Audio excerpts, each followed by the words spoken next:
Hermanos, que Dios nos bendiga. Estamos nuevamente reunidos en la Academia de Discipulado de la Iglesia Alianza Cristiana y Misionera Casa de Restauración Betel.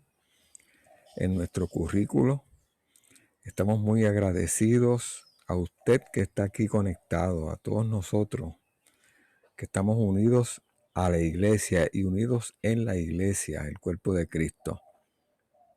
Estamos conectados sobre todo en el nombre del Señor, reunidos en ese nombre.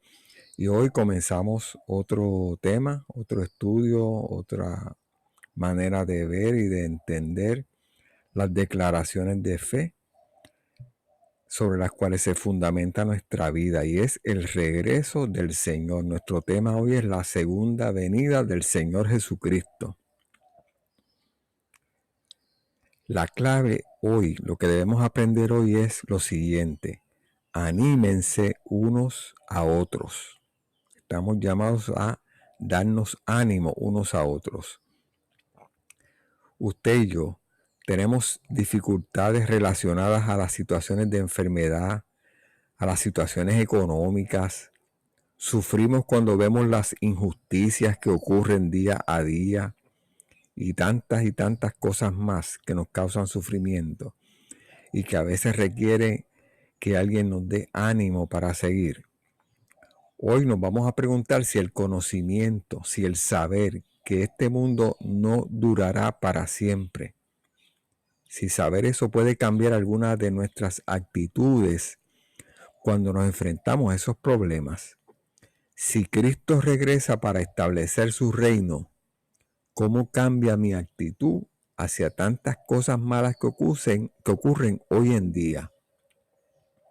¿Cómo ha afectado el hecho de que Jesús puede venir en cualquier momento, la manera en que nos enfrentamos a una situación durante el día de hoy?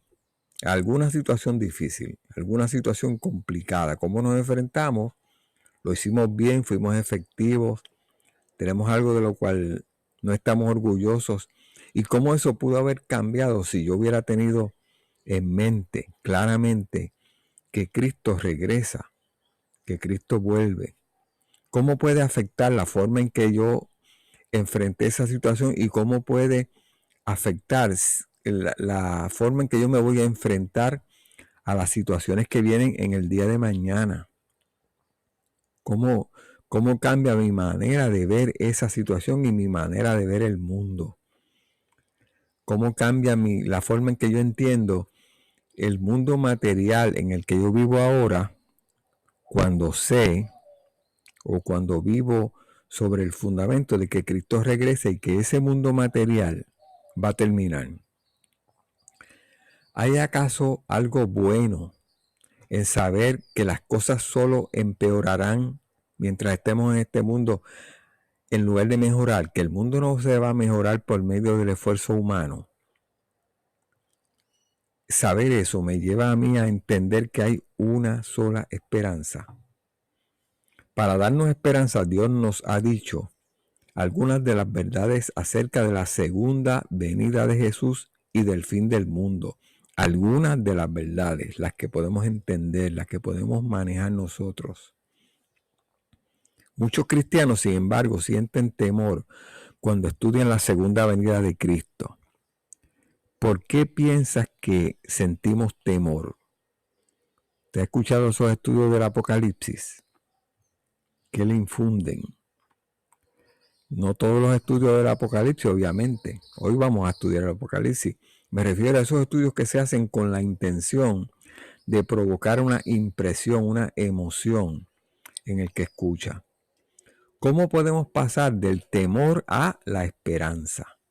Cuando yo leo el libro de Apocalipsis, debería yo vivir la esperanza, no vivir el temor.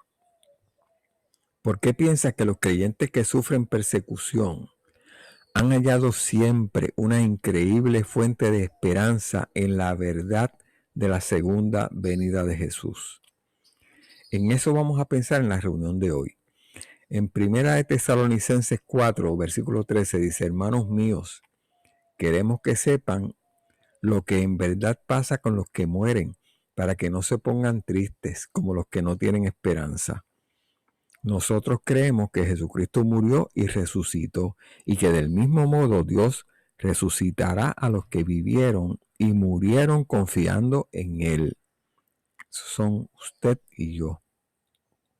En el 15 dice, por eso les decimos, de acuerdo con lo que el Señor Jesús nos enseñó, que los que aún vivamos cuando Él venga, nos reuniremos con Él, después de que se hayan reunido con Él los que estaban muertos. Porque cuando Dios dé la orden por medio del jefe de los ángeles y oigamos que la trompeta anuncia que el Señor Jesús baja del cielo, los primeros en resucitar serán los que antes de morir confiaron en Él. Después Dios nos llevará a nosotros, los que estemos vivos en ese momento, y nos reunirá en las nubes con los demás. Allí todos juntos nos encontraremos con el Señor Jesús y nos quedaremos con Él para siempre. Así que anímense los unos a los otros con estas enseñanzas. Anímense los unos a los otros. Las personas que no tienen una relación personal con Cristo tienen una esperanza real. La seguridad en tener dinero, en tener poder o amistades o incluso tener salud, esa es su esperanza, porque todas esas cosas terminan. El regreso de Cristo es la esperanza, es la única esperanza para todos. No es solo la esperanza del cristiano. El cristiano ya la encontró. Los que aún no tienen una relación personal con Él no la han encontrado. Todavía no saben que su única esperanza está en volver a una relación personal con su Padre Creador. Esa esperanza no se limita al futuro. No es una esperanza para mirarla mientras llevamos una vida de dolor y de frustración. Es una esperanza para cambiarnos la vida desde hoy. Usted quiere que su vida cambie hoy.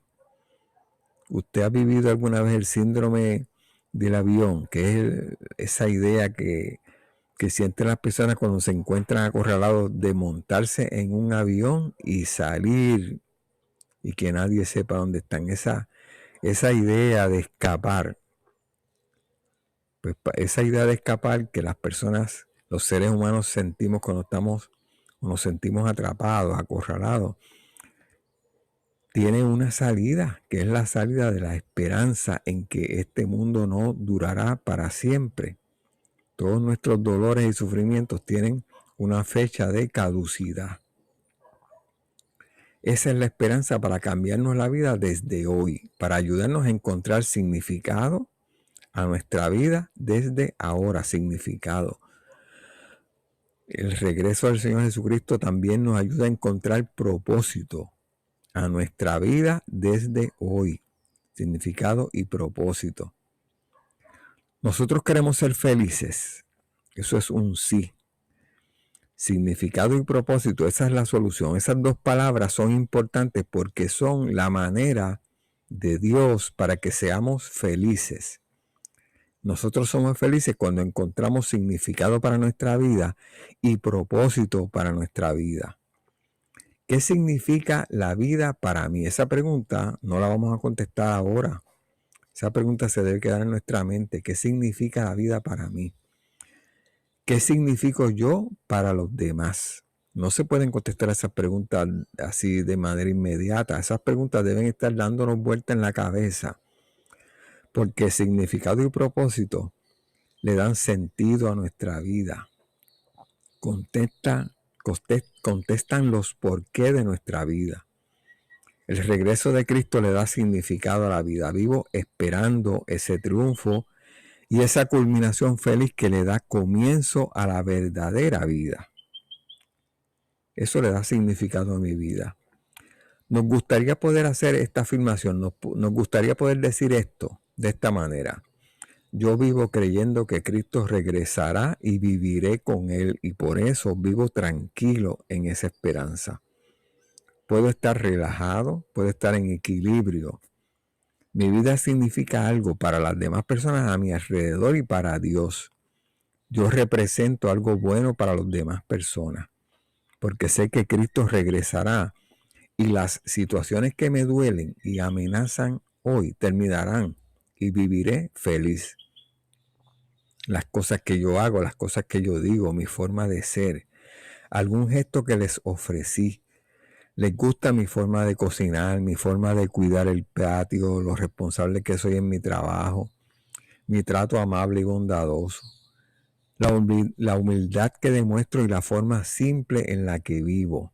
Yo tengo que aprender eso, porque entonces yo significaré cosas buenas para los demás.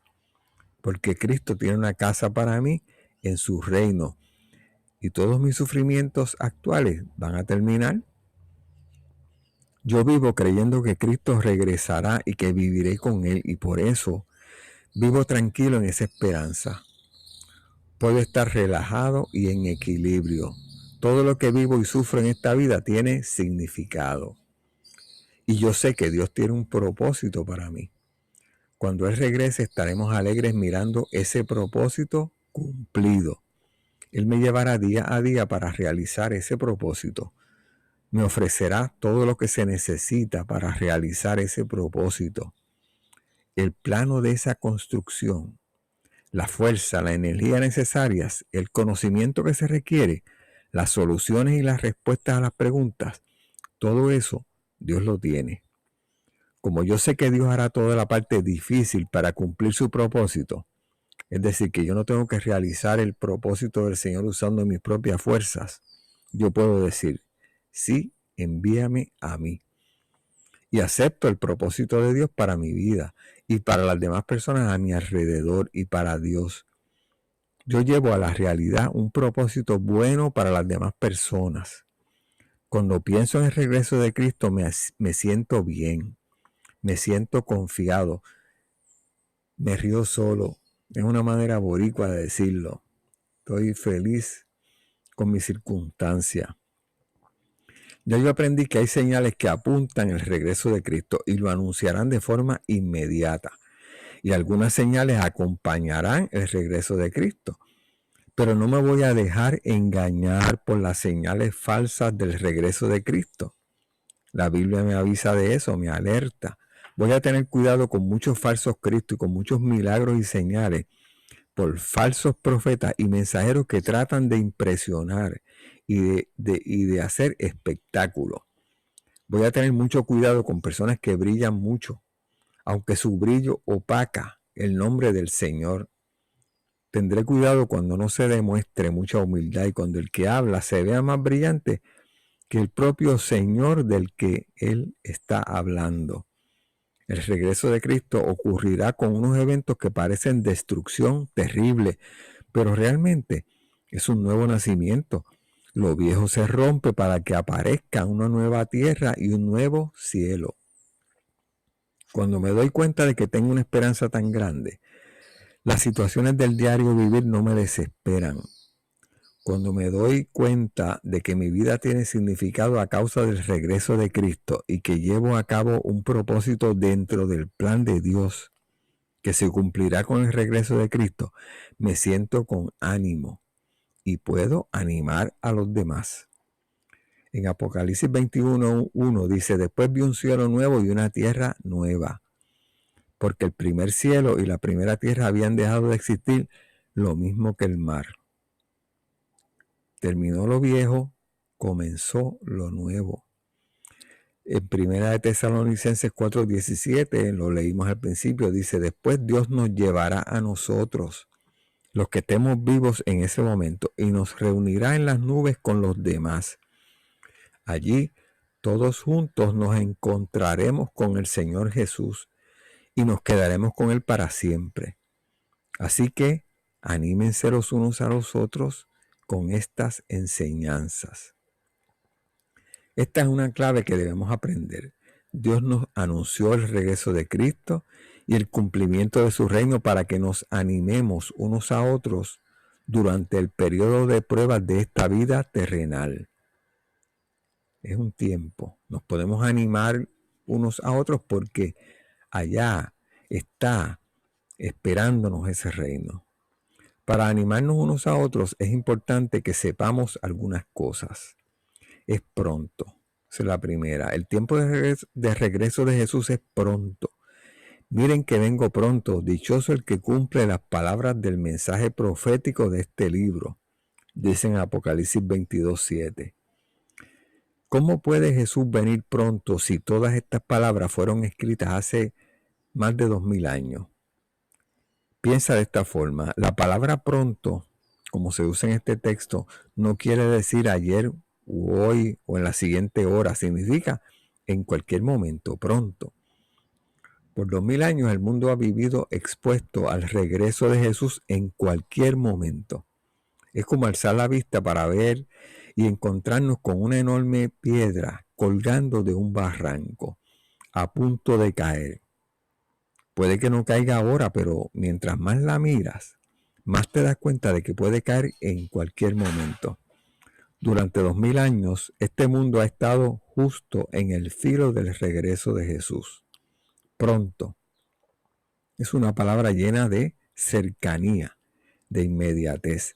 No significa rápido en algún momento, sino ahora mismo. Si te dijera que algún día te vas a mudar, piensa esto, algún día te vas a mudar, ¿qué tú harías? Pues no hay que hacer nada porque eso será algún día. Pero si te decimos que te vas a mudar pronto, ¿qué hacemos? Empacamos inmediatamente. Eso tiene un efecto hoy en mi vida. Otra cosa que tenemos que aprender, el momento del regreso de Jesús solo lo conoce Dios. Pero en cuanto al día y la hora, nadie lo sabe, ni siquiera los ángeles en el cielo, ni el Hijo, sino solo el Padre. Dice en Mateo 24:36. Entonces los que estaban reunidos con él le preguntaron, Señor, ¿es ahora cuando vas a restablecer el reino a Israel? No les toca a ustedes conocer la hora ni el momento determinados por la autoridad misma del Padre, les contestó Jesús en Hechos 1, 6 y 7. Es sorprendente de qué modo quienes proclaman conocer el momento del regreso de Jesús pueden arrastrar a la gente, incluso a su propia muerte, a su destrucción. Para este ejemplo puede mencionar dos nombres. Jim Jones, ¿recuerdan a Jim Jones que envenenó a tantas personas? David Koresh causó la muerte de muchos, cientos de personas, porque proclamaban ser ellos quienes conocían estos asuntos que solamente Dios conoce. Uno de los tantos libros escritos acerca de la segunda venida se titula, imagínense esto, el título dice así, 99 razones por las cuales nadie sabe cuándo regresará Jesús. Miren, algunas veces podemos obtener todo lo que necesitamos de un libro solo leyendo su título. La razón número 1, por supuesto, es que Jesús dijo, nadie sabe ni el día ni la hora. El momento del regreso de Jesús es inesperado. En Primera de Tesalonicenses dice, porque ya saben que el día del Señor llegará como ladrón en la noche. Inesperado. En Mateo 24 dice, ellos también le contestarán, Señor, ¿cuándo te vimos hambriento o sediento o como forastero o necesitado de ropa o enfermo o en la cárcel y no te ayudamos? Todos recordamos ese evento, ¿verdad? Cuando aquellas personas fueron y le decían al Señor, pero yo nunca te vi con hambre o con sed.